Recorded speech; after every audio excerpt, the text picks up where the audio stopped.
আজ ৩০ এপ্রিল ২০২৫ অক্ষয় তৃতীয়ার এই শুভ লগ্নে আনুষ্ঠানিকভাবে উদ্বোধন হল দীঘার জগন্নাথ মন্দিরের। জগন্নাথ মন্দিরকে ধাম বলা যাবে কিনা এই নিয়ে বেশ কিছু মতবিরোধ রয়েছে।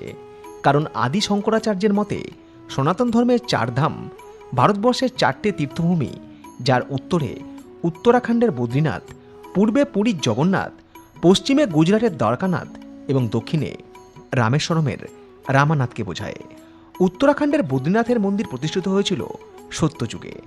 অলকানন্দা নদীর তীরে অবস্থিত এই বদ্রীনাথ ধাম উৎসর্গীকৃত ভগবান শ্রীবিষ্ণুকে। দ্বিতীয় ধাম রামেশ্বরম প্রতিষ্ঠিত হয়েছিল ত্রেতা যুগে, যখন রামায়ণে রাবণকে বধ করার পর শ্রীবিষ্ণুর অবতার শ্রীরামচন্দ্র ব্রহ্মহত্যার পাপ থেকে মুক্তি লাভ করতে রামেশ্বরমে শিবলিঙ্গ প্রতিষ্ঠা করে তার পুজো করেছিলেন। দাপর যুগে শ্রীকৃষ্ণ ছিলেন গুজরাটের দ্বারকা নগরের রাজা। সেখানে রয়েছে গোমতী নদীর তীরে তৃতীয় ধাম দ্বারকাধীশ। চতুর্থ ধাম পুরী, যেখানে পূজিত হন জগন্নাথ, সুভদ্রা এবং বলরাম।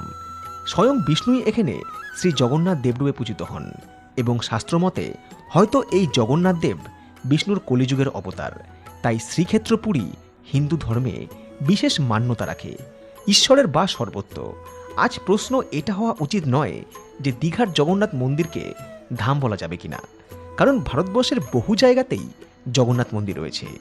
দীঘা এমনিতেও আমাদের বাঙালিদের জন্য কাছাকাছি সমুদ্র আর ছুটি কাটানোর সেরা জায়গা।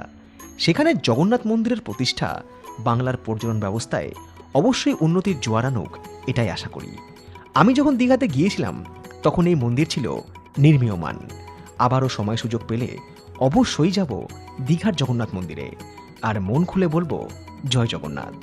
মানুষের মনে যাই থাক না কেন, ঈশ্বরের স্থান সব কিছুর ঊর্ধ্বে।